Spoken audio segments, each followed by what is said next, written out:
بسم اللہ الرحمن الرحیم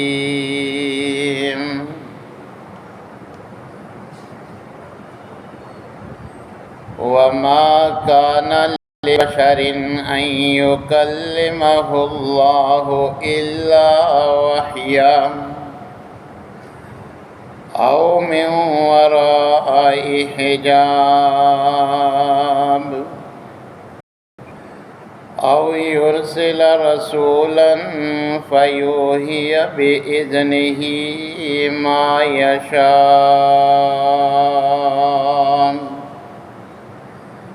إنه علي حكيم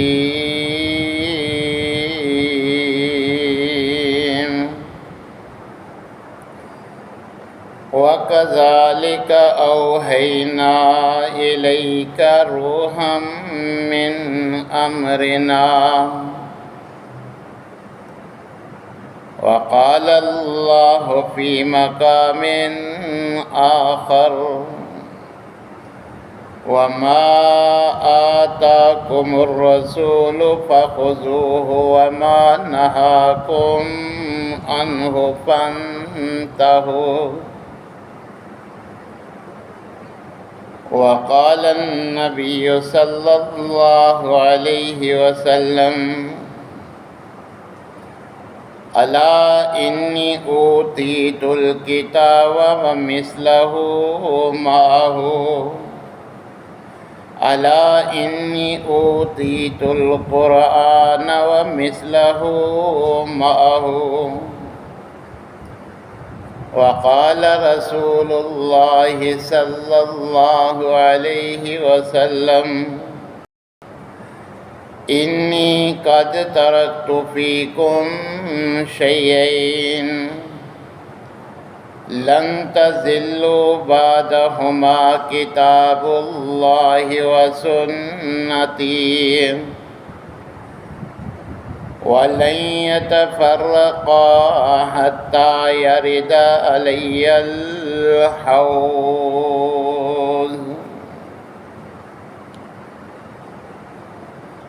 تمام قسم کی تعریفات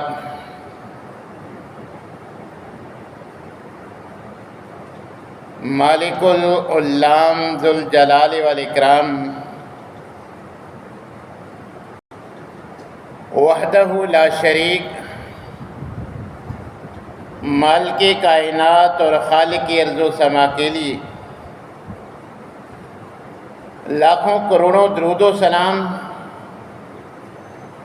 اس ہستی اقدس و مقدس کے اوپر جن کا نام نامی اسم گرامی جناب محمد الرسول اللہ صلی اللہ علیہ وآلہ وسلم ہے۔ سامعین محترم،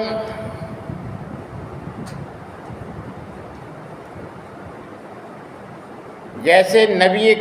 کریم صلاۃ والسلام کا مقام و مرتبہ ہے،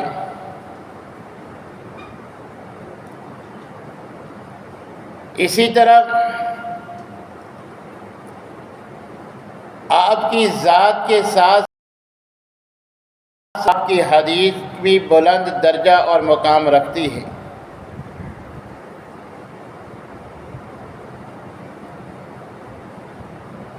اگر دینی اعتبار سے حجت ہونے کے اعتبار سے دیکھا جائے تو جیسے قرآن کریم حجت ہے، دلیل ہے، اسی طرح نبی کریم علیہ السلام سے صحیح سند کے ساتھ جو ثابت ہو جائے وہ حدیث بھی حجت ہے۔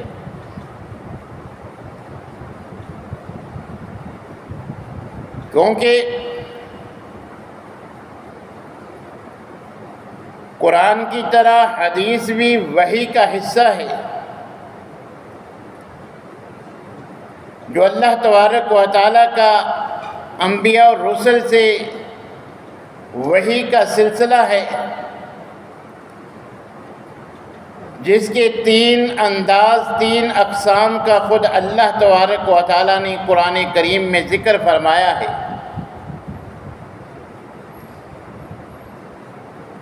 کہ میں جب بھی اپنے کسی نبی یا رسول سے مخاطب ہونا چاہتا ہوں تو میرے 3 انداز ہیں۔ سورہ شورى کے الفاظ اللہ تبارک و تعالیٰ فرماتے ہیں وَمَا كَانَ لِبَشَرٍ أَن يُكَلِّمَهُ اللَّهُ إِلَّا وَحْيًا،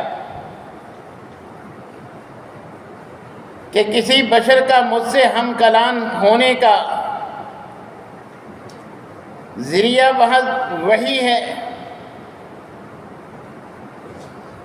وحی کے ذریعے یہ ممکن ہے، او من ورائے حجاب، جب پردے کی اور سے میں اپنے کسی نبی یا رسول کے لیے کوئی پیغام اس تک پہنچا دیتا ہوں، او یرسل الرسول، یا پھر اپنا مقرر فرشتہ جناب جبرائیل علیہ السلام کے ذریعے اپنا پیغام ان تک پہنچا دیتا ہوں، فَيُوحِيَ بِإِذْنِهِ مَا يَشَاءُ إِنَّهُ عَلِيٌّ حَكِيمٌ۔ اللہ تبارک و تعالیٰ فرماتے ہیں کہ میں وحی کی ان تینوں اقسام میں سے جیسے چاہتا ہوں، جس سے چاہتا ہوں اس سے کلام کرتا ہوں، اور نبی کریم علیہ السلام کے بارے میں اللہ تبارک و تعالیٰ یہ فرمانے کے بعد فرماتے ہیں کہ وَكَذَلِكَ أَوْحَيْنَا إِلَيْكَ رُوحًا مِّنْ أَمْرِنَا، کہ یہ جو وحی کا ہمارا طرز عمل ہے، یہ 3 جو وحی کی صورتیں ہیں، ہم نے انہی صورتوں کے ساتھ آپ پر بھی جو ہے وہ وحی کی ہے۔ تو گویا نبی کریم علیہ السلام پر بھی تینوں انداز میں وحی کا نزول ہوا ہے، مگر یہ قرآن کریم ان وحی کی تینوں صورتوں میں سے آخری صورت کے ذریعے اللہ تبارک و تعالیٰ نے آپ پہ نازل کیا ہے، جناب جبرائیل علیہ السلام کے ذریعے،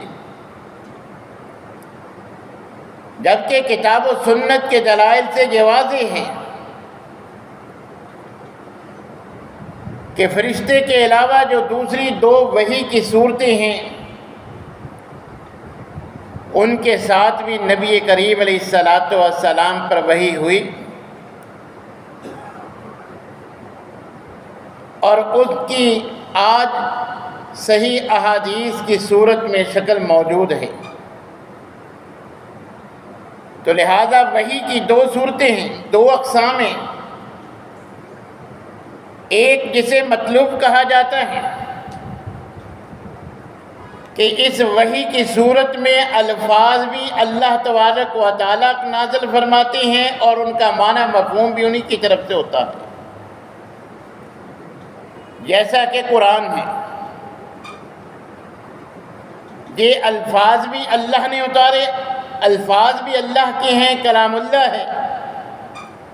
اور معنی اور مفاہیم بھی یہ اللہ تبارک و تعالیٰ کی طرف سے ہیں۔ اور دوسری وحی کی صورت غیر مطلب ہے، یہ غیر مطلب جو ہوتی ہے، یہ آرڈر، پیغام، معنی اور مفہوم تو اللہ تبارک و تعالیٰ کی طرف سے ہوتا ہے،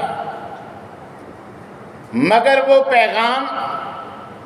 نبی کریم علیہ السلام سمیت تمام انبیاء کرام اپنے الفاظ میں بیان کرتے ہیں کہ تمہاری پروردگار کا یہ تمہیں حکم ہے، یہ تم نے کرنا ہے، اس سے تم نے رکنا ہے، جس کی اب صورت صحیح احادیث کی صورت میں موجود ہے۔ اور شرعی اعتبار سے دونوں حجت ہیں۔ جیسے قرآن حجت ہے، قرآن سے کوئی معاملہ مل جائے تو اس کو ماننا لازم اور فرض ہے، بعین ہی جو مسئلہ صحیح احادیث سے مل جائے، صحیح سند سے نبی صلی اللہ علیہ وسلم سے ثابت ہو جائے، وہ بھی شرعی لحاظ سے حجت اور دلیل ہے، اس پر بھی عمل کرنا لازم اور فرض ہے۔ دشمنان اسلام نے جیسے دیگر ذرائع سے اسلام پہ حملہ کیے، جس انداز میں بھی اسلام کو نقصان پہنچ سکتا تھا وہ حملہ آور ہوتے رہے، تو وہی کی اس صورت میں بھی احادیث پر بھی طرح طرح کے اعتراض کرنے کے بعد وہ خود بھی انکار کرتے ہیں اور ماننے والوں کو بھی شکوک و شبہات میں ڈال دیتے ہیں، جبکہ کتاب و سنت کے مطالعہ سے یہ بات معلوم ہوتی ہے کہ دینی اعتبار سے نبی کریم علیہ الصلاۃ والسلام نے جو کیا یا جو کہا ہے اس کی بنیاد اللہ کی جانب سے آئی ہوئی وحی ہے۔ خود قرآن میں اللہ تبارک و تعالیٰ نے اس کی وضاحت فرما دی کہ ان اتبع الا ما یوحی الی، کہ میں محمد صلی اللہ علیہ وسلم بھی پابند ہوں اللہ کی طرف سے جو مجھ پہ وحی آتی ہے۔ دینی اعتبار سے میری مرضی اور منشا شامل نہیں، میری مرضی ہو، میری خواہش ہو، وہ بھی اس وقت تک دین نہیں بنتی جب اللہ کی طرف سے اسی کے مطابق وحی نہ آ جائے۔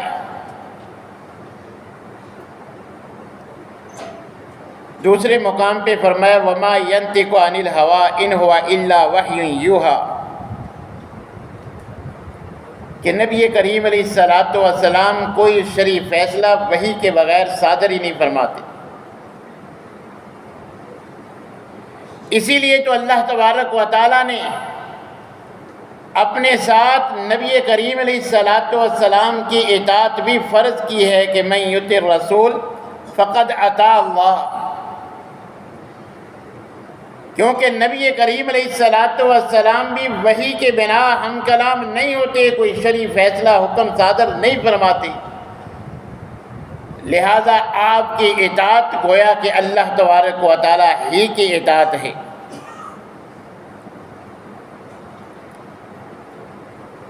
تو گویا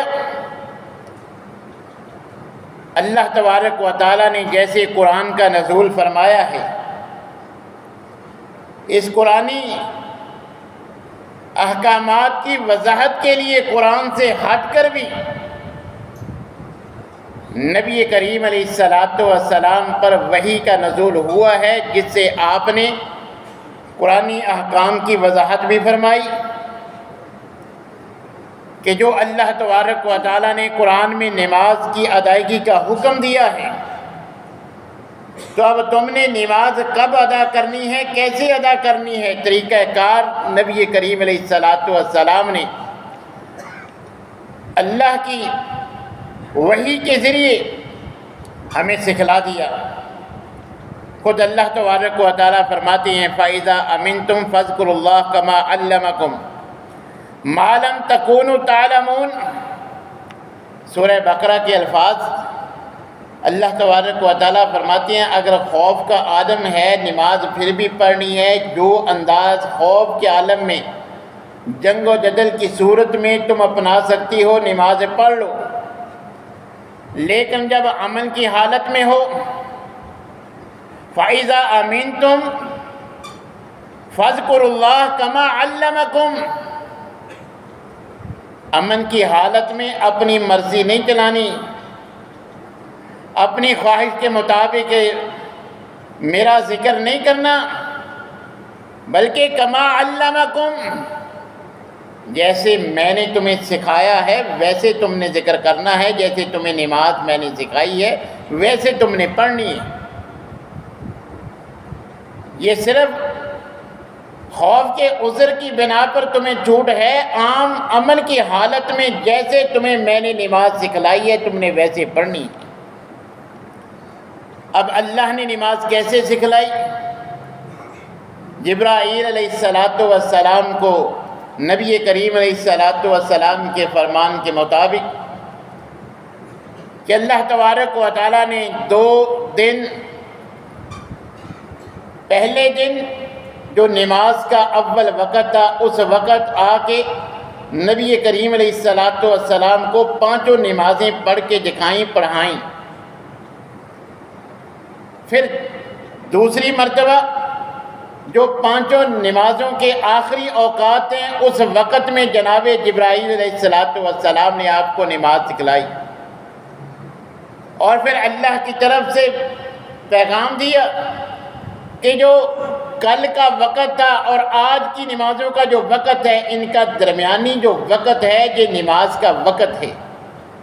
اور جیسے آپ کو سکھلائی ہے پڑھنی ویسی ہے۔ جس وقت کل ظہر پڑھائی، آج ظہر پڑھائی، کل اور آج کے درمیانی وقفہ یہ ظہر کی نماز کا وقت ہے، عصر کا درمیانی وقفہ عصر کی نماز کا وقت ہے،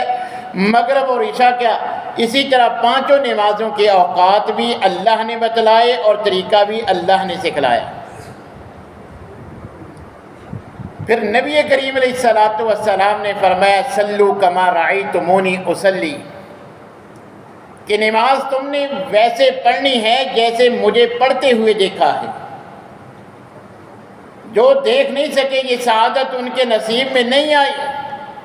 ان پہ لازم ہے کہ جنہوں نے دیکھا جو آپ کا مسنون نماز کا انداز بتلایا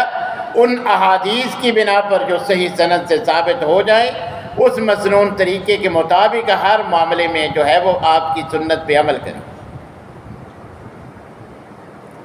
اسی طرح دیگر عبادات ہیں، حج ہے، زکوٰۃ ہے، روزے ہیں، اسی طرح نکاح طلاق کے معاملات ہیں کہ اللہ نے قرآن میں ان کے صرف احکامات اور بعض کی اہمیت کے پیش نظر یہ نکاح کے میاں بیوی کے یہ جو ہے اس کی اہمیت کے پیش نظر اللہ نے خود اس کی تفصیل جو ہے وہ بیان فرما دی۔ وراثت کے مسائل کی بھی تفصیل خود اللہ نے قرآن میں بیان فرما دی ان کی اہمیت کے پیش نظر، مگر ان میں بھی بعض جو قرآن میں بیان نہیں تھے وہ نبی کریم علیہ السلام نے ان کی وضاحت فرما دی۔ تو اگر صرف قرآن کو حجت مانا جائے، پیغمبر کی حدیث کو وہ مرتبہ اور مقام نہ دیا جائے جو قرآن جس کا تقاضا کرتا ہے، تو ہم نہ ایمان لا سکتے ہیں نہ قرآن پہ عمل کر سکتے ہیں۔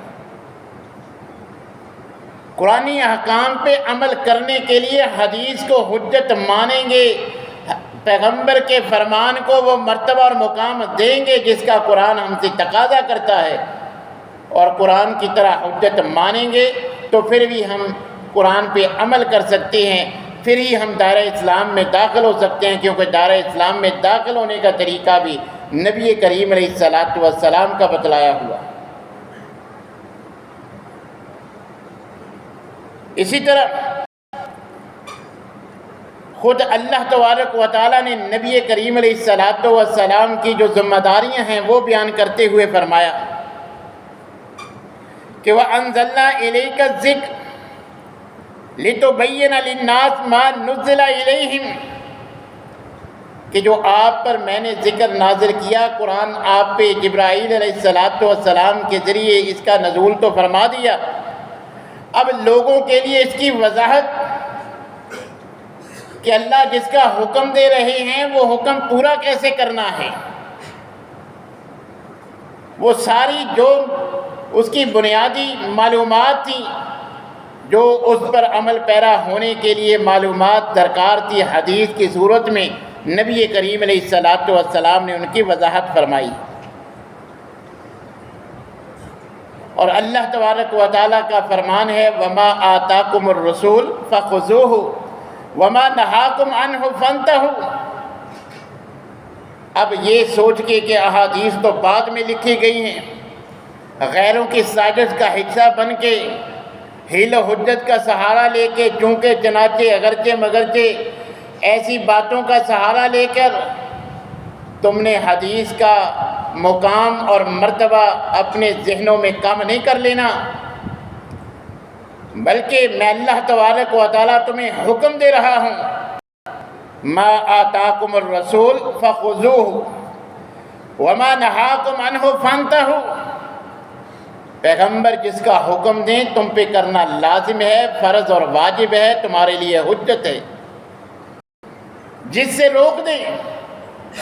اس سے رکنا بھی فرض اور لازم ہے، تمہارے لیے پیغمبر کا فرمان اسی طرح حجت ہے جیسے قرآن حجت ہے۔ یہی وجہ ہے کہ جب عبداللہ بن مسعود رضی اللہ تعالیٰ عنہ نے عورتوں کے مسائل بیان کرتے ہوئے فرمایا کہ اللہ نے تمہیں ان کاموں سے منع کیا ہے، تم نے اللہ کی تخلیق کو تبدیل نہیں کرنا، خوبصورتی کے لیے چہرے کے بالوں کو ختم کر کے، دانتوں میں جو ہے وہ فاصلہ کروا کے، اسی طرح جسم پہ جو ہے وہ نقش و نگار کروا کے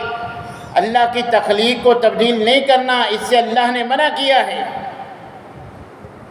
تو ایک مسلمان خاتون، آج کی ہماری خواتین جن کو دینی معلومات جو ہے بنیادی بھی نہیں ہیں، مگر صحابیات دیکھیے، قرآن سے ان کا تعلق دیکھیے، عبداللہ بن مسعود سے مخاطب ہو کے فرماتی ہیں کہ میں نے سارا قرآن پڑھا ہے، بار بار پڑھا ہے، مگر میں یہ باتیں نہیں پڑھی جس کا آپ کہہ رہے ہیں کہ اللہ نے اس سے منع کیا ہے۔ آپ فرماتے ہیں کہ قرآن میں یہ آیت تو پڑھی ہے نا کہ وَمَا آتَاكُمُ الرَّسُولُ فَخُذُوهُ وَمَا نَهَاكُمْ عَنْهُ فَانْتَهُوا، فرمایا ہاں یہ آیت تو پڑھی ہے، یہ جو قرآن کا حصہ ہے۔ فرمایا کہ اللہ نے جب اس آیت میں فرما دیا کہ پیغمبر کا حکم بھی تمہارے لیے اسی طرح حجت ہے، تو جب نبی کریم علیہ السلام نے منع فرما دیا تو گویا اللہ نے منع فرما دیا، کیونکہ خود اللہ تبارک و تعالیٰ فرماتے ہیں من یطع الرسول فقد اطاع اللہ، پیغمبر کا حکم چونکہ اللہ کی وحی کی بنا پر ہے، لہذا وہ اللہ ہی کا حکم مانا جائے گا۔ خود نبی کریم علیہ السلام فرماتے ہیں الا انی اوتیت الکتاب ومثلہ معہ، الا انی اوتیت القرآن ومثلہ معہ، کہ جیسے اللہ نے قرآن وحی کی ایک صورت میں مجھے عطا کیا ہے، اسی طرح قرآن کے علاوہ بھی اللہ تبارک و تعالیٰ نے مجھے وحی کے ذریعے بعض احکامات سے جو ہے وہ مجھ پہ نازل کیے ہیں۔ دوسرے مقام پہ اللہ تبارک و تعالیٰ کی جانب سے قرآن کے علاوہ وحی کی دلیل دیتے ہوئے نبی کریم علیہ السلام فرماتے ہیں انی قد ترکت فیکم شیئین لن تضلوا بعدہما، کہ میں تم میں اپنے بعد دو چیزیں چھوڑ کے جا رہا ہوں، کتاب اللہ و سنتی، ایک اللہ کا قرآن ہے، دوسرا میری احادیث، میری سنت، میرا طریقہ ہے۔ اور نبی کریم علیہ السلام فرماتے ہیں وَلَن يَتَفَرَّقَا حَتَّى يَرِدَ عَلَيَّ الْحَوْض، کہ جب اللہ مجھے حوض کوثر سے جام پلانے کی سعادت بخشیں گے، اس وقت تک یہ دونوں میں تفریق نہیں ہوگی، قرآن بھی سنت بھی دونوں اکٹھی میرے پاس حوض کوثر تک پہنچی، تو ان میں تفریق نہیں کر سکتے کہ ہمارے لیے قرآن کافی ہے یا حدیث میں تو جو ضعیف ہی ہیں، لہذا کیا پتہ صحیح ہے ضعیف ہے۔ جیسے اللہ نے قرآن کے لیے حفاظت کی ذمہ داری کا قرآن میں ذکر کیا ہے، اور آپ سماعت فرما چکے ہیں کہ جیسے قرآن وہی ہے ویسے صحیح احادیث بھی وہی ہیں۔ اِنَّا نَحْنُ نَزَّلْنَا الذِّكْرَ وَإِنَّا لَهُ لَحَافِظُونَ کے تحت جو قرآن اللہ کی حفاظت میں ہے، قرآن کا جو آگے بیان ہے، قرآن کی جو وضاحت صحیح احادیث کی صورت میں ہے، ان کی حفاظت کی ذمہ داری بھی اللہ نے لی ہے۔ اسی لیے اللہ تبارک و تعالیٰ نے ہر دور میں ایسے اپنے بندے پیدا کیے ہیں جنہوں نے کھرے کھوٹے کو الگ کر کے امت کے لیے واضح کر دیا کہ یہ پیغمبر کا فرمان ہے، یہ آپ پر بہتان اور جھوٹ ہے، یہ جو ہے وہ پیغمبر سے ثابت ہے، یہ غیر ثابت، ضعیف اور موضوع اور من گھڑت۔ اللہ نے اس کا اہتمام فرمایا۔ ہر دور میں حدیث پہ کام کرنے کے لیے اللہ نے ایسے اپنے بندے پیدا کیے ہیں جن سے اللہ نے یہ کام لیا ہے۔ تو آج ہمارے دور میں بھی یہ مشکل نہیں ہے کہ کسی بھی حدیث کی صحت کے بارے میں معلوم کرنا کہ یہ پیغمبر سے ثابت ہے، آپ کا فرمان ہے یا پھر ضعیف روایت ہے۔ آج جو بھی کتب نئی جو ہے وہ شب کی امت کے سامنے پیش ہو رہی ہیں، تو اللہ تبارک و تعالیٰ اپنے بندوں کو توفیق دے رہا ہے کہ ان میں یہ ساری وضاحت موجود ہوتی ہے کہ یہ نبی کریم علیہ السلام سے ثابت ہے یا آپ کی طرف صرف جو ہے وہ من گھڑت بنا کے جو ہے وہ آپ کی طرف منسوب کی ہوئی ہے۔ تو نبی کریم علیہ السلام کی بات کو وہی مقام اور وہی درجہ دینا چاہیے جو ہم قرآن کو دیتے ہیں، کیونکہ جیسے قرآن حجت ہے ویسے نبی کریم علیہ السلام کی صحیح حدیث بھی حجت ہے، ورنہ نہ ہم قرآن کو سمجھ سکتے ہیں نہ قرآن کے احکامات پر عمل کر سکتے ہیں۔ اور نبی کریم علیہ السلام پر بھی ایمان اسی وقت صادق ہو سکتا ہے، حقیقت پر ہم نبی صلی اللہ علیہ وسلم پر اسی وقت ایمان لانے والے سچے بن سکتے ہیں کہ جب ہم آپ کی ذات کے ساتھ ساتھ آپ کی بات پر بھی ایمان لائیں۔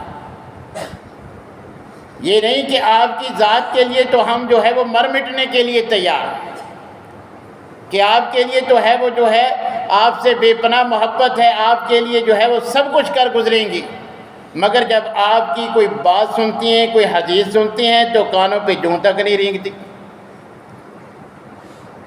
ہم نے تو یہ سمجھ رکھا ہے کہ جو قرآن میں آئے، جو فرض ہو جائے وہ نہ کرنے پہ گناہ ملتا ہے، وہ ہمیں کرنا چاہیے۔ جو سنت ہے، چونکہ سنت چھوڑنے پہ گناہ نہیں ہے اس لیے ہمیں وہ کرنے کی ضرورت نہیں ہے۔ تو پھر ہمیں اپنے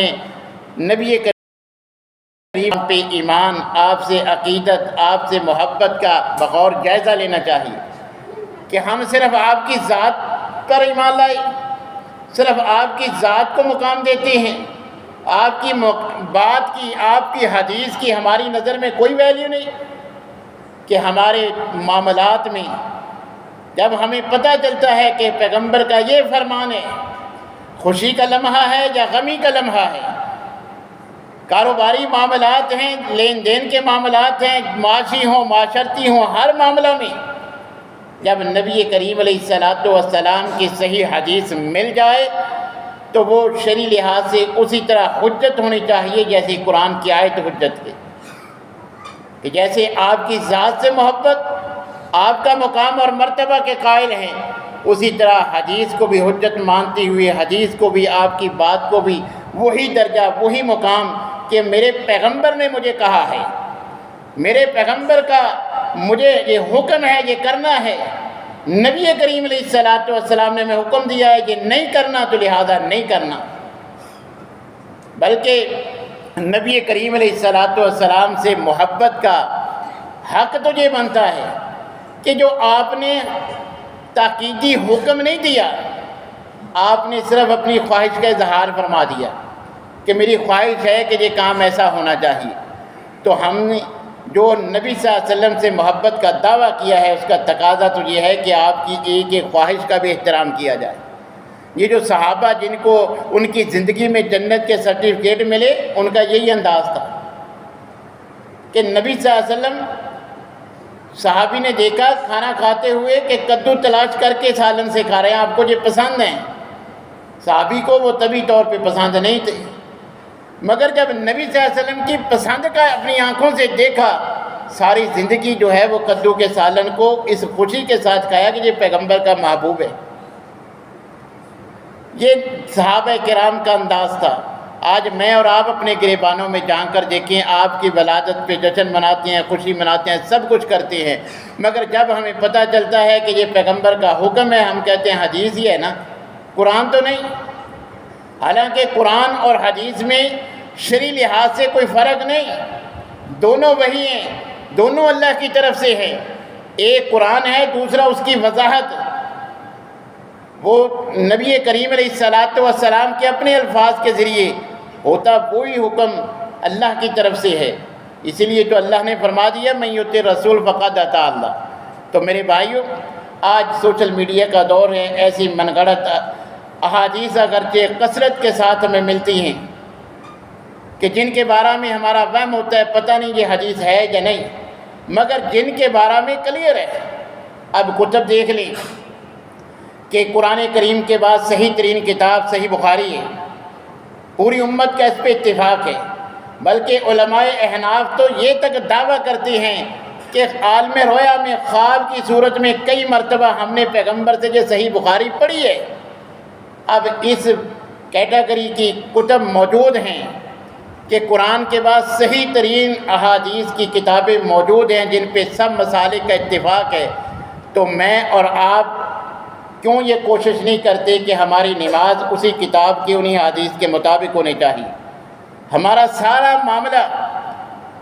نبی کریم علیہ الصلاۃ والسلام کے اسوہ کے مطابق ہونا چاہیے۔ صحیح بخاری چند سو روپے میں آپ مترجم اپنی زبان میں ترجمے کے ساتھ خرید سکتے ہیں۔ اپنے تمام معاملات کو نبی کریم علیہ الصلاۃ والسلام کے اسوہ پہ ڈالنے کے لیے آپ کوشش ضرور کریں، تبھی ہم یہ کہہ سکتے ہیں ہم سچے عاشق رسول ہیں، ہم نبی کریم علیہ الصلاۃ والسلام سے بے پناہ محبت کرتے ہیں۔ اور جب نبی صلی اللہ علیہ وسلم نے فرما دیا من احب سنتی فقد احبنی، محبت کا دعویٰ سچا تبھی ہے ذات کے ساتھ ساتھ میری بات کو بھی حجت مانو، میری بات کو بھی سر تسلیم خم کر دو۔ جب سن لو کہ پیغمبر نے یہ فرمایا وہی تمہارا آخری فیصلہ ہونا چاہیے، پھر چونکہ چنانچہ اگرچہ مگرچہ کی کوئی گنجائش نہیں ہے، یہی ایک مومن کو زیب دیتا ہے۔ نبی کریم علیہ الصلاۃ والسلام کی عقیدت اور احترام اسی وقت ملحوظ رہتا ہے کہ جب آپ ذات کے ساتھ ساتھ ہم آپ کی بات سے بھی محبت کریں۔ اللہ تبارک و تعالی ہمیں ہر معاملہ میں کتاب و سنت کی اتباع کرنے کی توفیق عنایت فرمائے۔